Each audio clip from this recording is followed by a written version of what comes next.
Alhamdulillah alladzi ahyana ba'da ma amatana wa ilayhi nusyur. Asyhadu an la ilaha illallah wahdahu la syarika lah. Asyhadu anna Muhammadan 'abduhu wa rasuluhu sallallahu alaihi wasallam la nabiyya ba'da ma ba'du. Disyukur kepada Allah Subhanahu wa taala atas limpahan rahmatnya kita bisa hadir di masjid yang kita cintai ini dalam rangka berubudiyah kepadanya. Salat subuh apabila kita kerjakan berjamaah, maka kata Nabi sallallahu alaihi wasallam bagaikan salat sepanjang malam. Karena itu kalau tidak ada halangan-halangan syar'i, maka jangan pernah tinggalkan sholat subuh, melainkan kita kerjakan dengan cara berjamaah. Kata Rasulullah alaihi wasallam, ada dua sholat yang amat berat bagi orang munafik, yaitu sholat isya dan sholat subuh.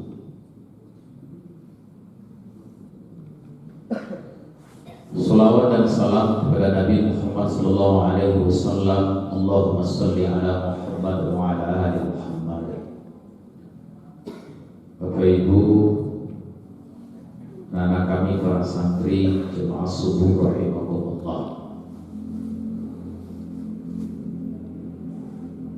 Malam tadi kami sudah mengajak kita semua untuk menguatkan tekad dan semangat kita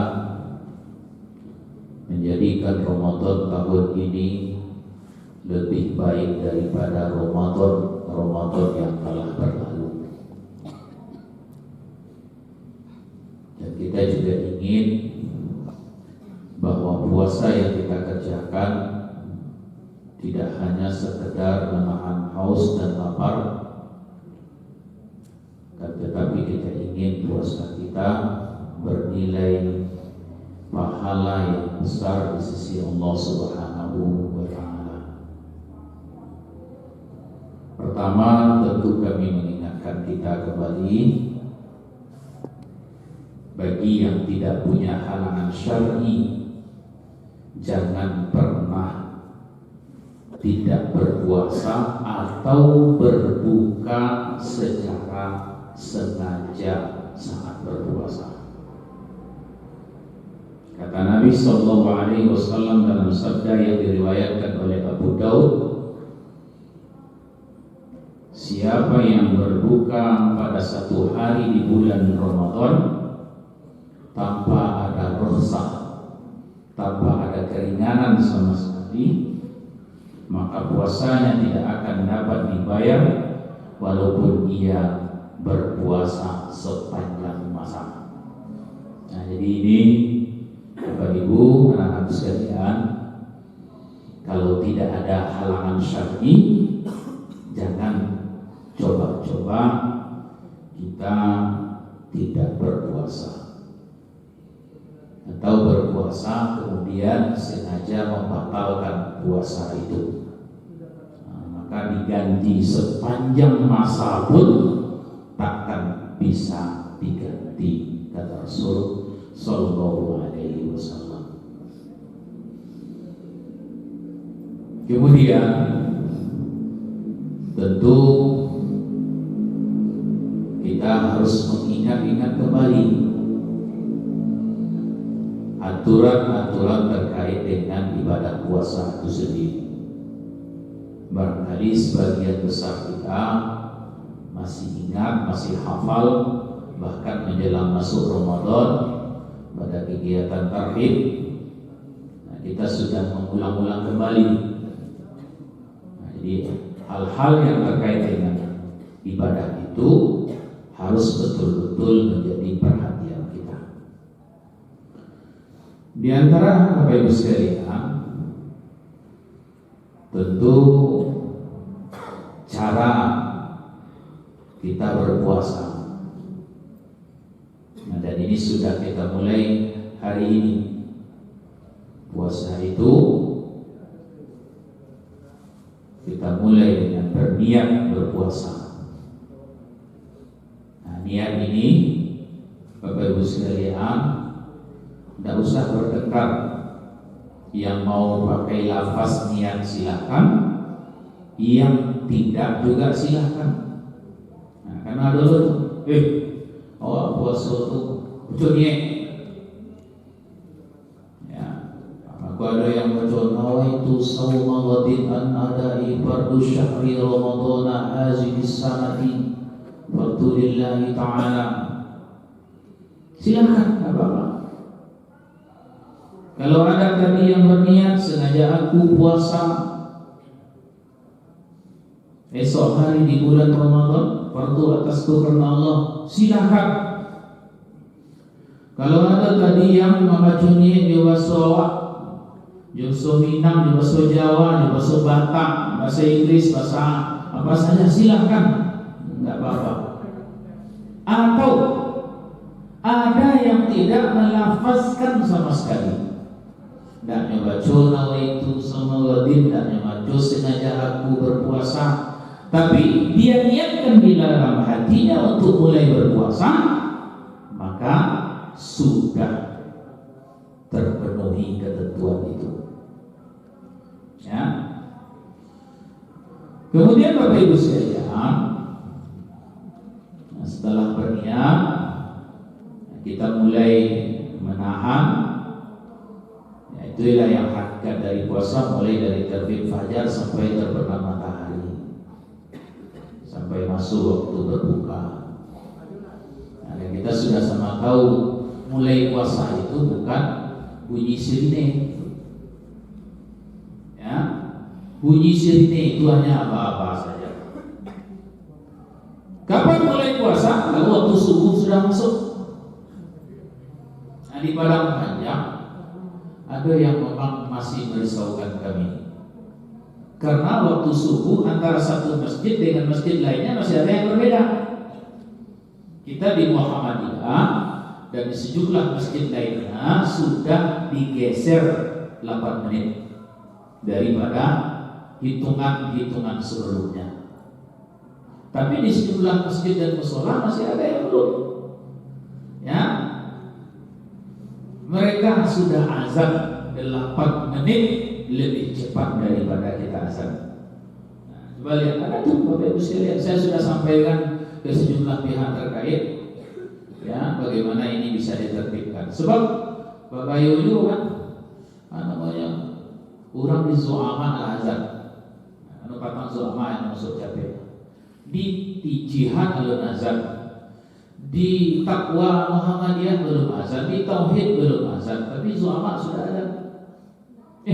Lah masuk waktu subuh, awak kok lah mulai puasa. Orang yang jamaah di takwa, awak makan dulu boleh masuk waktu lego. Awak kan jamaah takwa.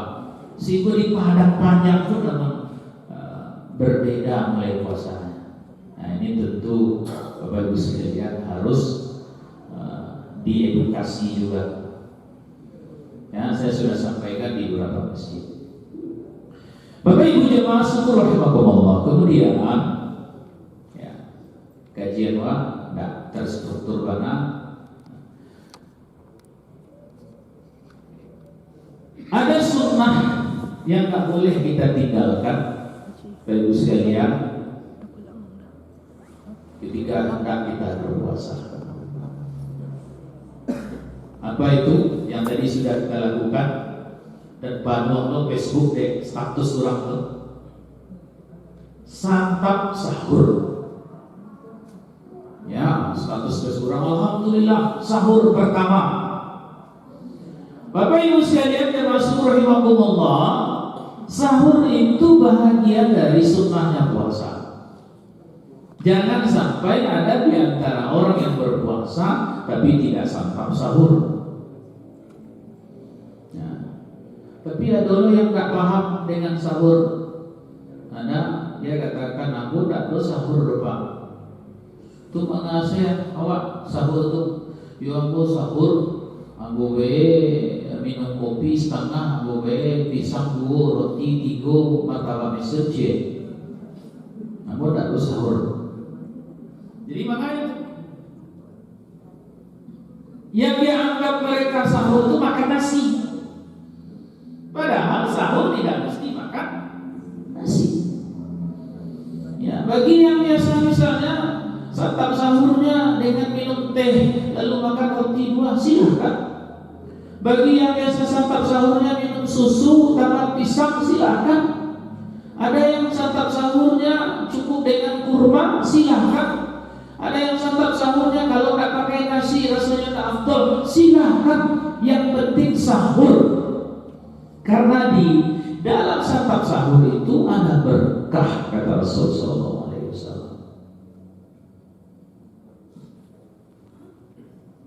Dan sunnahnya pula santap sahur itu ditakhirkan.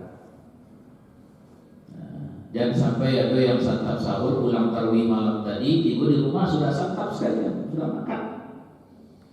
Bang, kau capek mana makan? Ya, tapi besok tak ada jago. Bang, kau capek mana makan sahur? Besok malih awak jago. Cakap lalu sen. Ya, Bapak Ibu sekalian, sunnahnya sahur itu ditakhirkan. Dari riwayat Zaid bin Sabit, beliau bercerita, apa kata Zaid? Saya pernah santap sahur bersama Rasul. Selesai santap sahur, dalam setelah itu saya sholat subuh, kata beliau. Lalu sahabat yang lain bertanya, berapa jaraknya antara engkau selesai santap sahur dengan masuknya waktu subuh? Dijawab oleh Zaid, sekira-kira membaca ayat 50 ayat. Kira-kira dapat kita bayangkan berapa lamanya kita baca Quran 50 ayat. Nah, itu keterangan beliau. Jadi Bapak Ibu sekalian, kalau boleh disebut waktu makan sahur itu kok dapat kuku ampek lah. Nanti ya menjelang subuh masuk dan kita pakai imsak, pakai istri, silakan untuk hati-hatian Bapak Ibu sekalian. Dan hari ini kita sudah mulai berpuasa. Tentu sebagaimana yang kami sampaikan malam tadi, hati-hati. Pertama, hati-hati dengan hal-hal yang bisa membatalkan puasa kita. Saya yakin dan percaya di antara kita semua, insya Allah tak ada lagi yang tak tahu, termasuk anak kita para santri. Apa di antara yang membatalkan puasa? Pertama, makan minum dengan sengaja, batal puasa. Pakai sengaja. Kalau tidak sengaja, ya awak sedang puasa, tiba-tiba dia lihat nasi sepiring, makan suuk habis, tiba kawan, antum mana? Makan. Nak puasa? Astagfirullahaladzim. Puasa punya ya. Lupa. Batal tak puasanya? Tidak. Cuma pertanyaannya, sedang bulan Ramadan mungkin tak lupa sepiring habis nasi. Ya, jangankan nasi sepiring, ya makanan-makanan yang lain saja kita yakin percaya kalau bulan Ramadan tak mungkin orang lupa puasa. Kira-kira betul itulah. Kecuali puasa sunnah. Kalau puasa sunnah memang ya orang banyak ada puasa, awaknya puasa. Nah, tiba-tiba acara dia ikut kotak orang makan kue kotak. Oh ada satu akibat puasa. Tapi walaupun waktu itu manusia ya, kalau yakin kita betul-betul lupa, tidak sengaja kita berpuasa, boleh lanjut saja. Apalagi makan minum dengan sengaja, kemudian muntah dengan sengaja. Sengaja, kalau tak sengaja juga tak batal. Kadang-kadang ada orang salah kaprah, naik motor dari Padang Panjang ke Padang. tiba cincin mabuk, mul keluar muntahnya. Ya, cek kawan di sekolah, muntah, yuk, apa masuk. Padahal tidak. Ya, tidak sengaja. Yang sengaja itu gimana? Misalnya, Ibu sekalian, sengaja dikaruh-karuh orang Tuhan, pancing-pancing muntah. Nah, maka biasakanlah Bapak Ibu sekalian, kalau awak siap sahur itu langsung gosok gigi, bersih-bersih sebelum puasa mulai, sebelum imsak. Jangan biasakan deko, terutama di anak-anak para santri nanti pas mandi pagi saja baru gosok gigi. Nah, pas deko pukul tanggal 7 mandi gosok gigi. Nah, kadang-kadang ada alergi di kerongkongan, namanya menyebabkan kita muntah. Nah, hati-hati itu, ya, Bapak Ibu sekalian. Kemudian, bagi perempuan yang datang haid. Dan ini hati-hati yang perempuan. Haid walaupun itu sesaat sebelum berbuka puasa, batal puasanya. Nah, jadi misalnya setengah jam dari sini bunyi, tiba-tiba haid, ya, tiba-tiba haid. Kalau batal besok mau ulang balik. Itu balik cak nak haid je lah. Ya, yang salah. Ya. Kan orang tak tahu dah. Yang salah. Pokoknya puasa sampai buku. Kalau sudah buku baru haid atau rupanya sudah besok. Jangan harus kena jam. Pokoknya belum masuk waktu berbuka kita sudah haid, batal puasa. Jadi tidak boleh cak nak tahu sama Allah solat. Termasuk kita imam Ustaz. Imam awak sedang perahi panuh saja imam pimpin solat. Sedang baca Fatihah, iyyaka na'budu wa iyyaka nasta'in. Keluarnya seketik. Tak kadang ada orang tidak laut. Angin saya keluar step. Batal atau tidak itu? Batal. Tapi karena imam kau mungkin bisa saja kan? Kalau orang sedang rami, acai cakap batal lah. Ya, Ibu sekalian. Kalau orang tanya, tadi buang angin Pak Imam, seketik. Ya, seketik itu banyak bagus. Jadi kalau dibawakan negara apa Ibu sekalian, kalau ada pemimpin batal wudhunya, mundur. Buang angin sakit tidak labanya, buang angin kalau bawa ke mahkamah, korupsi di mana-mana, pakai baju oranye, jadi pemimpin dulu. Nah, ini apa Ibu sekalian? Jadi sholat itu, ibadah yang mengajarkan itu, mengajarkan kita ya, kejujuran, sportivitas. Ya, apa Ibu sekalian? Kemudian apa lagi banyak? Tentu waktu subuh, waktu yang pendek ini dan mungkinlah kita bahas semuanya. Nah, cuma kemudian, ini mohon maaf, ada satu hal yang penting lagi terkait ini, terutama yang sudah dewasa, tapi untuk pengetahuan para santri pun harus tahu bahwa salah satu yang membatalkan puasa dan ini paling berat adalah ketika melakukan hubungan suami istri saat bulan puasa siang hari. Kenapa berat? Karena ada kafarat, ada sanksi, ada denda yang berat. Bagaimana beratnya? Pertama, memerdekakan budak. Kalau tak mampu memerdekakan budak, puasa 2 bulan berturut-turut. Tak mampu 2 bulan berturut-turut, dari makan fakir miskin 60 orang. Ya, ini Ibu tolong sampaikan ke yang muda-muda, ya, yang belum mampu mengontrol diri. Pernah zaman Rasul terjadi, ada orang datang kepada Rasul, ya Rasul, ya, saya berpuasa sebagaimana orang lain berpuasa di bulan Ramadan ini. Tiba-tiba takkan aja dia aku melakukan hubungan dengan istri saya. Bagaimana itu ya Rasul? Kata Rasul, engkau harus memerdekakan budak. Pitina Rasul, yo akan merdekakan budak, ambil orang miskin. Kalau tak mampu kamu merdekakan budak, puasa 2 bulan berturut-turut. Maka 2 bulan ya Rasul, kau sepakat baru puasa kau nanti jadi. Ya, coba 2 bulan berturut-turut tu, bagus sekalian. Sebulan 25 hari yang puasa, hari ke-25 batal, ulang lagi. Itu beratnya. Kalau demikian kata Rasulullah, kau berilah makan fakir miskin 60 orang. Tidak ada orang Rasul bagi makan 60 orang.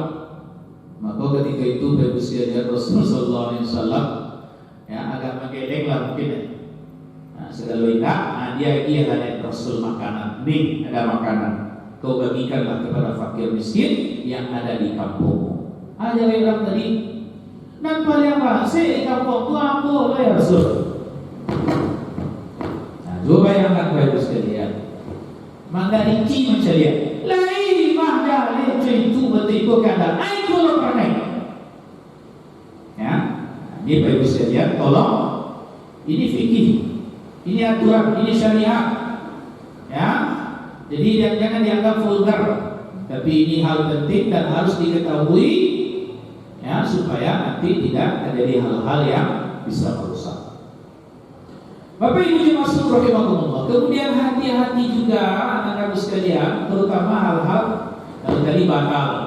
Ada juga yang kadang-kadang kita tidak hati-hati tapi itu sudah masuk makruh.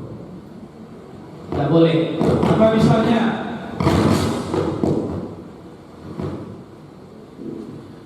Misalnya ada yang sengaja mandi barangkali lama-lama, itu makruh puasa. Jadi ada mandinya normal saja, terutama siang dan sore hari. Nah, jadinya sampai besok masuk ke kamar mandi, ada sengaja mandi keluar ya, begitu itu kawan. Jangan mandi. Aduh, keluar siram-siramnya baru. Nah, ini makruh puasanya. Walaupun tak minum, tapi mandi lama-lama. Atau berkumur lama-lama. Pokoknya masuk air. Itu berkumur. Walaupun tidak minum. Ya, dan diminum bagus sekalian. Apalagi sampai bagi Allah titik.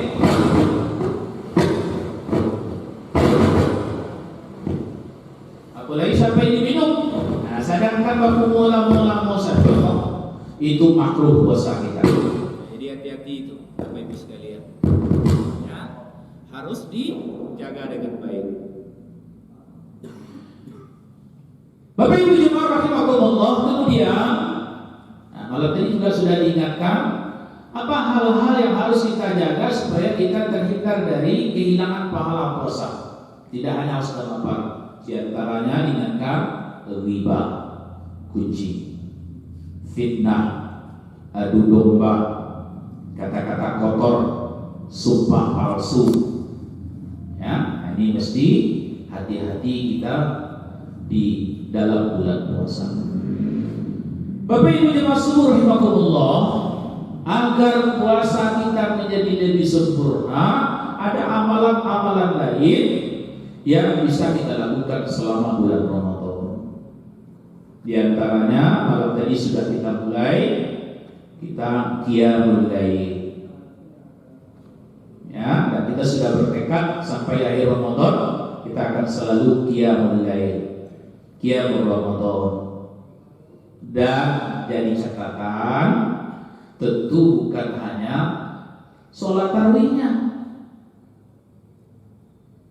Usahakan selama Ramadan itu sholatnya berjamaah, sholat wajib. Yang sunat saja kita bisa berjamaah, mestinya yang wajib juga bisa berjamaah.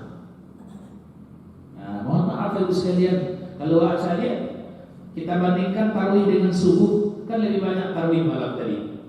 Subuh agak kurang. Nah, ini semangatilah ini kita. Ya, tadi sudah kami sampaikan, sholat subuh ini pahalanya besar. Jadi 5 waktu sehari semalam usahakan, jangan pernah kita tinggalkan. Ya, belajarlah dari seorang yang namanya Kak Edi. Ada namanya Pak Edi, warga Pesausah, tinggal di belakang pengadilan negeri. Beliau sudah meninggal. Beliau pensiunan Pak BRI. Apa kebiasaan Pak Edi? Sholat subuhnya di Jihadu, zuhur dan asarnya di Zu'amak dan Baitur Rahman Simpang 8, maghrib dan isanya di Masjid Raya Jihad. Beliau kalau mencari beliau itu cari saja di masjid tadi. Beliau tidak datang ke masjid hanya 2 perkara saja. Satu sakit berat, yang kedua mati. Rupanya memang itu. Beliau tidak hadir di Jihadu sholat subuh. Waktu itu hari Sabtu. Ketika ditanya, kenapa ini? Hari Kamis beliau bersembahyang ke Baitur Rahman, terjatuh di trotoar di Bokayasi, meninggal. Siapa di antara kita yang hidup dengan seperti itu? Sianula buat pulang, Sianula meninggal, Bilo kepatah, habis sholat subuh, habis sholat isya, habis sholat maghrib. Jangan sampai Bapak Ibu sekalian, si fulana sudah meninggal. Kapan? Ketika dia asik berkaraoke dia. Ini Bapak Ibu sekalian. Ya, jadi sholatnya dijaga. Kemudian yang kedua, ini amalan yang luar biasa di bulan Ramadan. Dan tadi saya lihat anak-anak banyak yang baca Quran, tadarus, baca Quran sendiri, tadarus. Malam tadi pun ada tadarus di sini saya lihat beberapa orang. Ibu sekalian, cuma saya ingatkan, jangan awak mengajar target khatam. Ini capek je, saya mau baca macam-macam. Ya, baca Al-Quran itu dengan bacaan yang baik, tartilah. Ya, jadi capek lihat, tapi tetap lancar bacanya. Ya, Alif Lam Mim, Dzalikal Kitabu La Raiba Fihi, Hudan lil Muttaqin. Kalau sudah begitu nampak. Tapi kalau tak tahu dulu ini baca, main kancang ya. Baca dengan baik, usahakan baca terjemahnya. Nah, coba, walaupun nanti saat Ramadan selesai hanya 1 kali kata bu, tapi membacanya oleh elok, baca terjemahnya, insya Allah tidak akan mengurangi nilai pahala. Daripada khatam sampai kali, tapi membacanya tak tentu ujung pangkalnya, panjang pendeknya dah jadi. Nah, mengawal menyari itu, ya, dan usahakan juga tadarus bersama-sama, ini untuk syiar. Kemudian yang ketiga, terakhir, perbanyak sedekah bulan Ramadan, ya, terbanyak infak dan sedekah kita. Bagi Bapak Ibu sekalian yang hartanya sudah cukup nisabnya, keluarkan zakatnya. Nah, ini kan pas momen yang terbaik bulan Ramadan, keluarkan zakat, ya, infak dan sedekah. Ibu-ibu yang biasa bagi-bagi perbukaan, ya, kata Rasul SAW, siapa yang memberi perbukaan kepada orang yang berpuasa, maka dia mendapatkan pahala puasa tanpa mengurangi pahala. Ya, bagi-bagi perbukaan, ibu sekalian. Jadi gue kolak banyak-banyak, antar menyelam buku, janganlah sudah pulang tawi baru diantar. Itu tidak buku nama oleh. Ada orang kan yang menyelam buku, ada yang tantar. Kalau pulang tawi dicari di bawah tudung nasinya, tudung sedinya, dicari kan banyaknya kolak kecil kanan. Tu kolak apa banyaknya oleh antara baswalah mulai kata makan kerap. Ada berarti lah. Antar sekalian bagi-bagi, ya, bagi-bagi sedekah. Dan ya, Bapak sekalian, sedekah infak dalam hal yang lainnya. Karena di antara sekian banyak amalan kita yang luar biasa itu adalah pahala sedekah. Kenapa? Karena pahalanya akan terus mengalir walaupun kita sudah tidak ada. Coba bayangkan, siapa dulu yang menginfakkan hartanya, mewakafkan hartanya untuk masjid ini, untuk komplek kauman, tanah yang punya siapa telah meninggal, tapi yakinlah pahalanya akan tetap mengalir. Bapak Ibu sekalian, infak sedekah zakat kita bisa ke masjid, zakat kita bisa ke lazismu, di bawah ada. Kita di Basnas pada Nabi zakat juga menerima itu, dan itu akan kita bantu untuk generasi muda kita. Lalu di Basnas itu Bapak Ibu sekalian, tahun ini kita sudah anggarkan 2,2 miliar untuk pendidikan. 2,2 miliar. Nah, cuma memang Kalau yang dibantu itu memang yang ber-KTP, KK pada panjang. Sehingga anak-anak awak, anak-anak kauman yang kan banyak dari luar. Kadang-kadang sulit kami membantu nih. Tak payah, karena terikat aturan. Tapi tetap kami berikan jalan supaya mereka bisa menempuh pendidikan, bisa kuliah di luar negeri. Pada tahun 2021 ada 6 anak Padang Panjang yang kita berangkatkan ke Mesir dengan bantuan beragam, ada yang 60 juta, 40 juta. Anak pegawai negeri pun kita bantu untuk berangkat ke Timur Tengah. Jadi bagi anak-anakku sekalian, khususnya yang warga Padang Panjang, walaupun di Kauman, walaupun ada lesismu di Basmas, insya Allah tidak tertutup juga untuk memberikan bantuan. Jadi mohon didorong Ustaz Zainal, anak-anak kita, saya sudah tawarkan. Bahkan yang jurusan keagamaan anak Padang Panjang, ya, kita akan berikan bantuan subsidi pendidikan. Ya, saya sudah minta ke sejumlah sekolah untuk berikan itu. Nah, ini mudah-mudahan cepat bisa segera dieksekusi. Ya, jurusan keagamaan ada bantuan insya Allah 500.000 per orang per bulan. Sudah dianggarkan, tinggal mengeksekusinya saja. Nah, barangkali itu kajian kita subuh ini. Kajian yang sudah berulang-ulang dan Bapak Ibu sekalian tentu sudah paham, cuma jangan sampai terabaikan supaya seperti yang kita katakan malam tadi, Ramadan tahun ini bisa kita lalui dengan amalan-amalan terbaik kita. Billahi taufiq wal hidayah. Assalamualaikum warahmatullahi wabarakatuh.